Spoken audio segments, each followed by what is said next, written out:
Hello and welcome to episode number 23 of the Blue Water Running Podcast. I'm your host, Maren, and this podcast features and celebrates the achievements of high school and collegiate cross-country and track and field athletes from the Blue Water area of Michigan. Today's episode features cross-country senior Greg Vogt of New Baltimore Anchor Bay High School. Greg recently finished as the individual runner-up on his home course, taking second place in the James Cleverly Friday Night Invite in a new personal best of 16 minutes and 32 seconds. He wasn't seeing the 16s until near the end of October last year, and his fastest ever was a 16:46, so this fall is shaping up to be his best season yet. Considering where he started his freshman year, running in the mid-20s with a best then of 19:53, Greg's seen significant improvement over his high school career. He also set PRs on the track last spring, running 9:49 in the 3200 and 4:39 in the 1600. Greg was part of the Anchor Bay team last fall that qualified for D1 states for the very first time since 1977. Currently, he sits in the number 2 spot on the Blue Water area's top cross-country times performance list. We will chat with Greg about his season, his training, his goals, and get to know him personally as a Blue Water area athlete. Welcome to episode number 23 of the Blue Water Running Podcast, Greg. Hi, thanks for having me. Yeah, it's my pleasure. So we're going to chat with you about some of your season so far. I know we're only about halfway through, your goals, your training, and then just you as a person. So let's start with this past Friday. You had a home meet and you ran a new personal best. So what do you think was the difference maker for you as far as that race went? And then as far as yours compared to like last year with your time improving? Well, it was quite a bit of a difference with like the new coach, but we had big expectations going into the meet, and I had a lot of summer miles, so I knew like I would be doing all right by the end of the season. And seeing myself midway through the season running some fast times, it was definitely great to see that happen. So talk to me about your training. If you know your mileage, you can mention that. Some people track it, some don't. So maybe your mileage or the types of workouts you do each week on a pretty consistent basis. And then where do you run most of your workouts? I typically, like in the summer, I was doing like 50 to 55 weekly, but when in season, it's a lot harder to get like all the mileage in with like having meets like once a week or possibly even twice a week. So it's just becomes a whole task with like doing the meet and then pre-meet, post-meet, because you gotta give the body time to recover. But it's typically we're high mileage or higher mileage than some people. I know some people out there doing like 70 in high school and they're going into college doing like 80, which is I find insane. But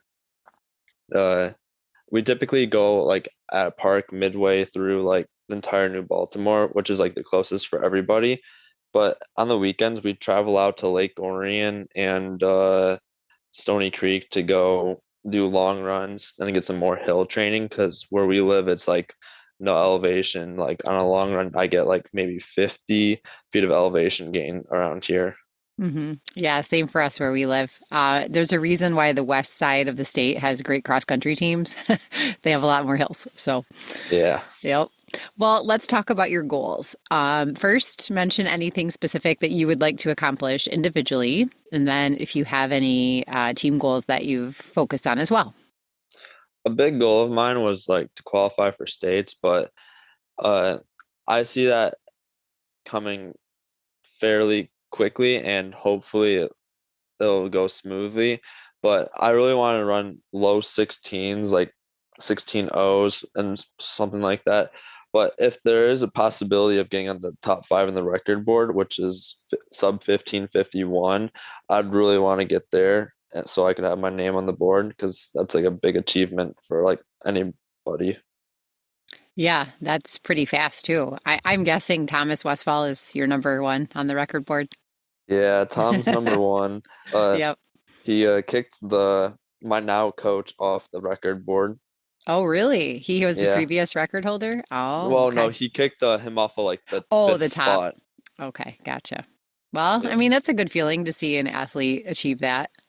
Yeah. And my coach got to watch it Yeah. happen.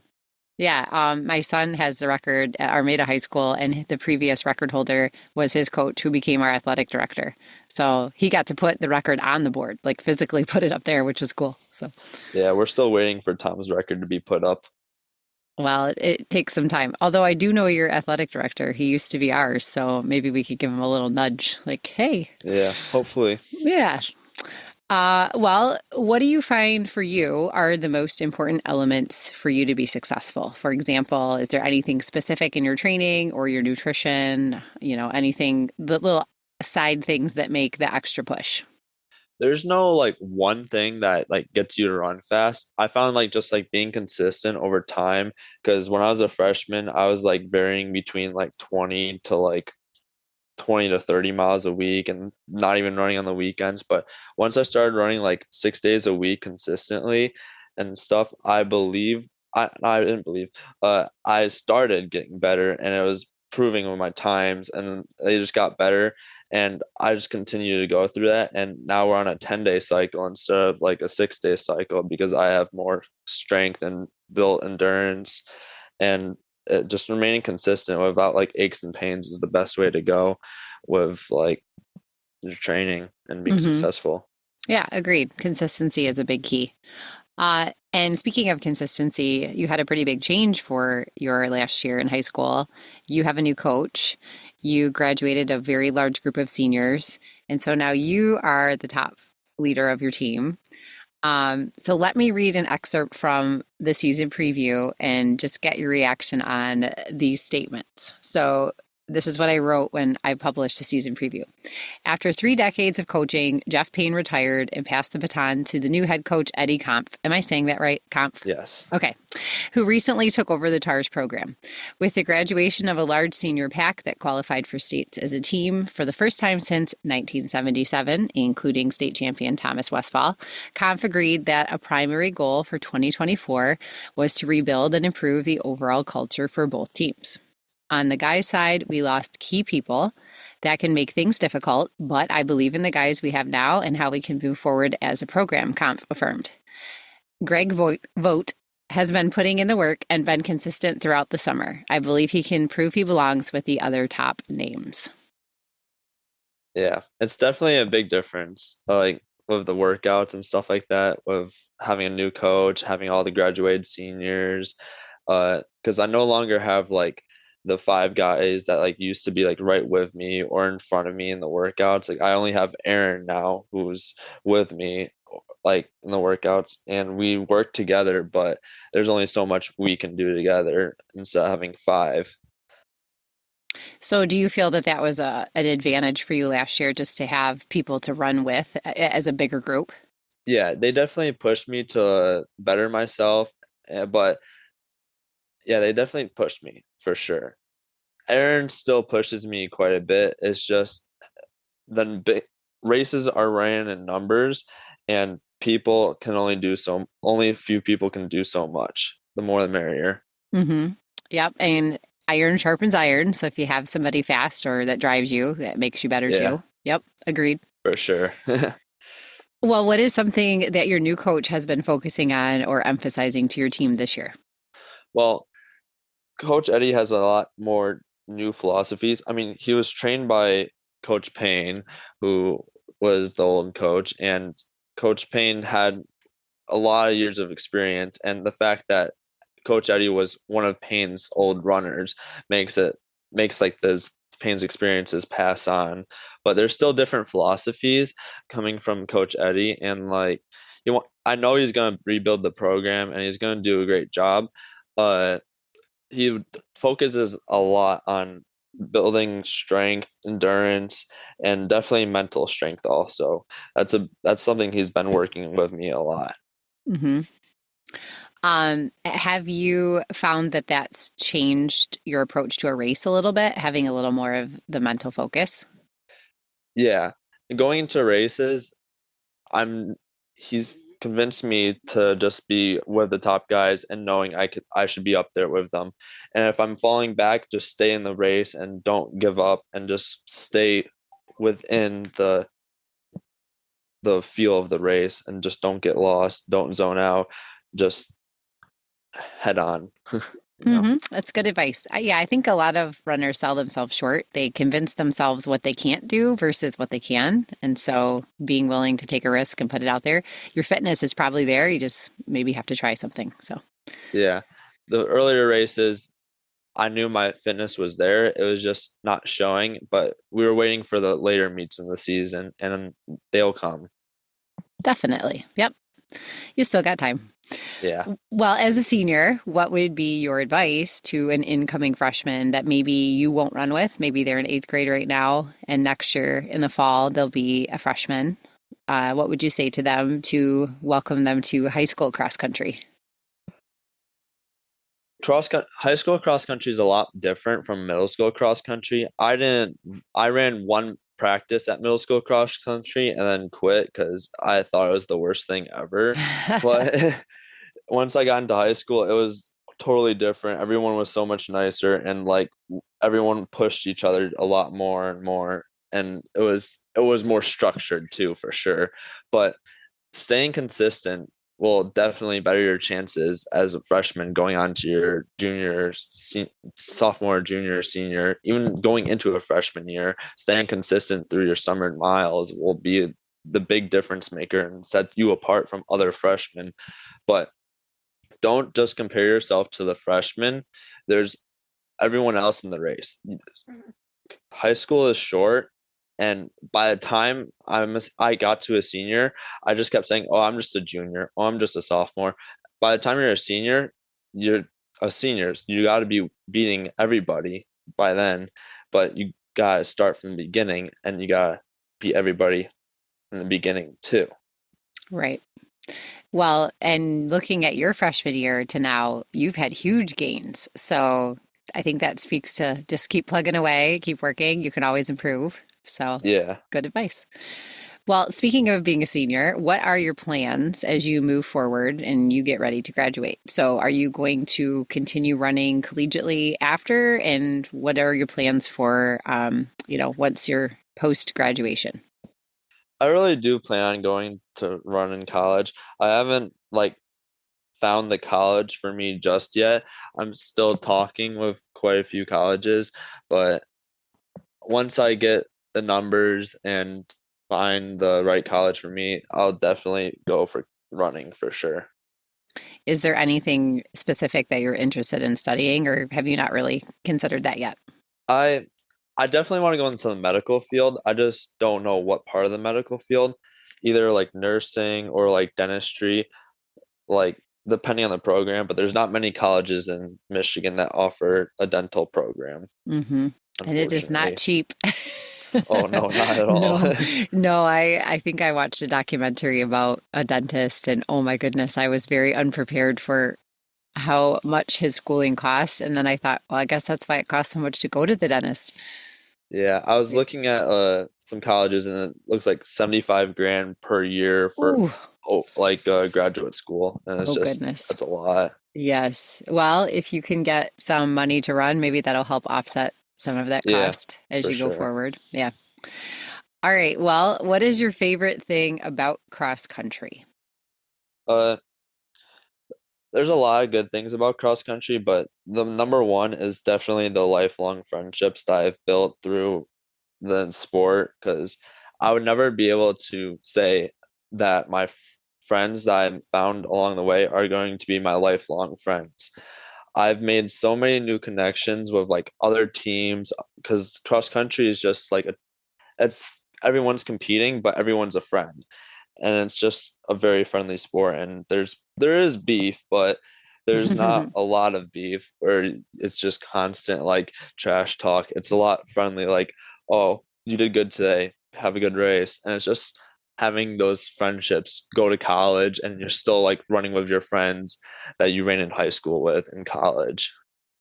Yeah, the camaraderie is very unique to the sports world. And I think it's probably because, at least this is my perception, the other athletes know how hard you've had to work because they've done the same thing. So there's a lot Yeah. of mutual respect there. Like, hey, this is no easy thing to do. So Yeah, kudos to there's you no for other doing it. sport like this. No, I love it. even track's different. It's just not the same. I mean, I love track too, but cross country is its own thing and it's beautiful. So, for sure. yeah. All right. Well, let's get to know you as a person outside of running. Tell us your favorite cross country or track race meet. I guess that's not really outside of running, but we'll get to those Yeah. questions. Uh, well, there's a lot of meets that I've found that I really liked, but my favorite meets are definitely like the county meet. It doesn't matter track or cross country. They're both like my favorites for sure. But last year in specific for cross country, it was at Stony Creek and it was raining, and I just remember like being wet, but like still the course was insanely fast that day, and everyone ran really good. And, but unfortunately, I was just unable to get the all county spot. Yeah, Macomb County is tough. You have a lot of really good teams and some D1 teams. You know, like if you're D2, you're running against these big schools. Um, and then, of course, you have Romeo, which is always a challenge, especially if you're a Yeah. girl. So, Oh yeah. yeah. Well, I think you're in a good place this year. So hopefully it'll turn out for you. Yeah. Favorite post-workout or race food? One of my post-race foods that I love is a good cheeseburger, but it has to be mustard and pickles on the cheeseburger and nothing else. No lettuce, but no nothing. How often do they get that wrong? They actually never really get it wrong. It's just Oh, you just okay. order, say, can I get a cheeseburger with mustard and pickles, and then they give you it. All right. Well, that has not been my experience, sadly. Yeah, Eh, depends on where you go. that's true. It does. It does. Okay. Favorite TV show? Uh, Well, since I want to go in the medical field, I love a lot of medical dramas and stuff like that. But the medical drama that's my favorite is definitely House MD. Oh, Like he yeah. finds all these like cases, and like he tries to find the cure for it, Yeah. which is obscure. Yeah. It's very fascinating. Yeah. Um, and he's also very quirky, which makes it entertaining. Yeah. Recently though, I've been like watching like 60 Days In. I don't know why. It's just like randomly popped up, so I watched it. All right. How about your favorite movie? My favorite movie, I don't know if I have a favorite movie. Okay. There's this one Netflix movie I watched recently. It was about running, and it was like this guy with like I think it was ASD, and he was running, and there was a nice quote at the end that was from like the Bible or something like that. I forgot the quote. It was like First Corinthians like 7:23 or something like that. Okay. I love running movies, so if you think of it, I'd love to watch it. Yeah. All right. And then a favorite artist, musically or band, if you have one. Uh, I like to listen to a little bit of rap, but I went to a 21 concert with some of my teammates, and it was definitely probably my favorite. I Okay. like 21 probably the most. All right. All right. Are you a reader? I'm not a big reader, but I actually do have a favorite book. All right. Perfect.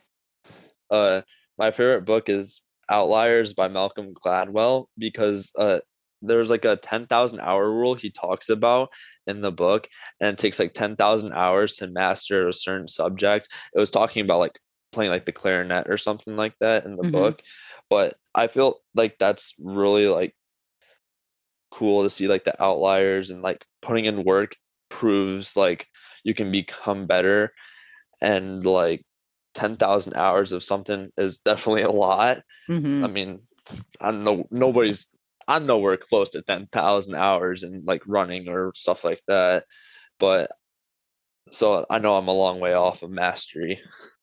Well, it's a good mindset, though, if you're willing to commit to something and realize I'm not going to be great at this the very first time I do it. Yeah, It's that's part of getting there. Hmm. put in work to get to the top. Absolutely. It's always good. All right. So, last question. If you could go for a run anywhere in the world, where would it be and who would you like to run with, whether it be someone living or from the past? If I were to go somewhere, I would think I'd go to like somewhere in the Nordic, like Norway or Sweden, just because like the weather year round is like perfect to run in.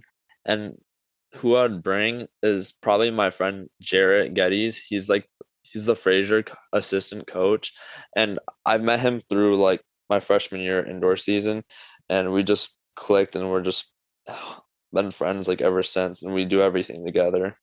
That's cool. It's always better to have a nice place to run if you've got a buddy to be with. So, Yeah. yeah.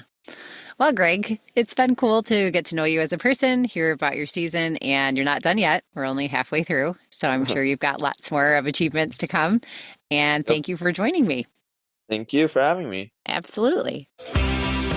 Once again, thank you so much for tuning into today's Blue Water Running Podcast. I can't wait to feature more cross-country and track and field athletes from the Blue Water area, so stay tuned because it just might be you. Coverage on Blue Water Running is being sponsored by Elite Feet of Port Huron. If you need running shoes, spikes, or apparel, they have a friendly and knowledgeable staff to help you find the right fit, and they are big fans of running too. They are located at 327 Huron Ave in downtown Port Huron. If you are interested in sponsoring coverage or partnering with Blue Water Running as an advertiser to reach and support local runners, please reach out via our website, show notes, or social media channels. If you enjoyed today's podcast, please share, subscribe, and leave a review.